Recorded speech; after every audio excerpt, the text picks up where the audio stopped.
While the world was tuned to the trial of O.J. Simpson and the suicide of musician Kurt Cobain, a massive genocide was carried out in Rwanda. Neighbors killed neighbors.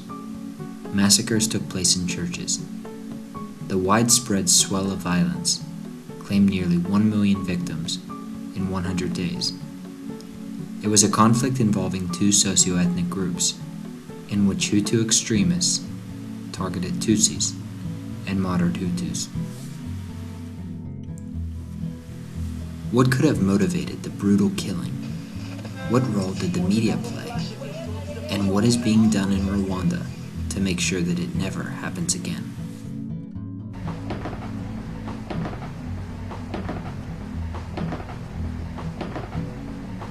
My name is Kasia and my background is in international relations. I've studied the genocide in depth and worked in Rwanda for 6 months as a co-founder of an independent media site.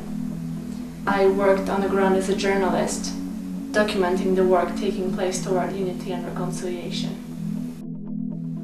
For a long time, as I was learning about the history of Rwanda, I was wondering how people were able to act so violently, to kill one another. Sometimes mothers with babies were killing other mothers with babies. Sometimes priests were heavily implicated in the events in the churches all around the country where many people died. And after a while, when I went to Rwanda, when I studied the history and the causes a little bit more, I began to understand. One of the things that I learned was that media was used to indoctrinate people in Rwanda. There was a constant message of hate on the radio, in the newspapers, and media was a very powerful tool in the hands of the former regime. Each day on the RTLM radio station, there were messages repeated over and over again that Tutsi minority are the cockroaches, that they will come and kill our children, that they're not humans, that we need to defend our country by killing your neighbor, killing your wife. And eventually in April '94 the situation was so tense that when President's plane was shot down, the country erupted in violence.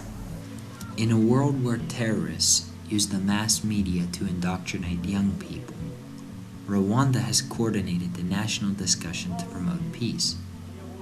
Programs to reintegrate prisoners and mandatory peace training for college-bound students are part of a national policy that has the entire population working towards a conflict-free future.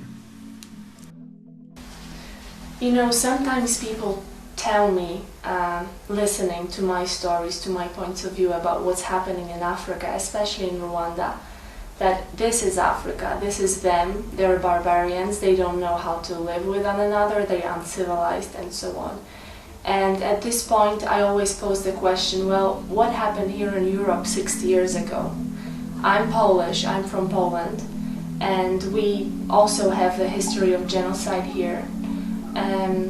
And you know, only 60 years ago, my parents still remember it, we had the Nazi extermination camp in this country, and the genocide was actually taking place here. So it's not the matter of being an African or an European or Asian, whatever. It's just a matter of being human, and every human being is capable of doing terrible things if a certain message is repeated, if they're indoctrinated. I also work in media. I'm a photographer, and I thought that if I could go to Rwanda and use media in a positive way to tell the world a different story of Rwanda, to change the image, it would be wonderful. And that was the base idea for founding an independent media site, 80% Angel, where we in team collaborated on producing media about good work towards reconciliation and unity in Rwanda.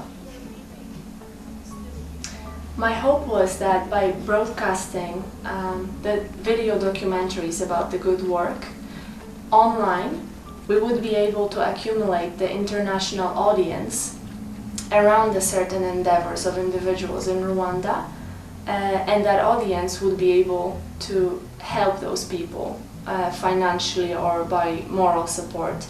Basically, we wanted just to give the message out to the world that such work is being done.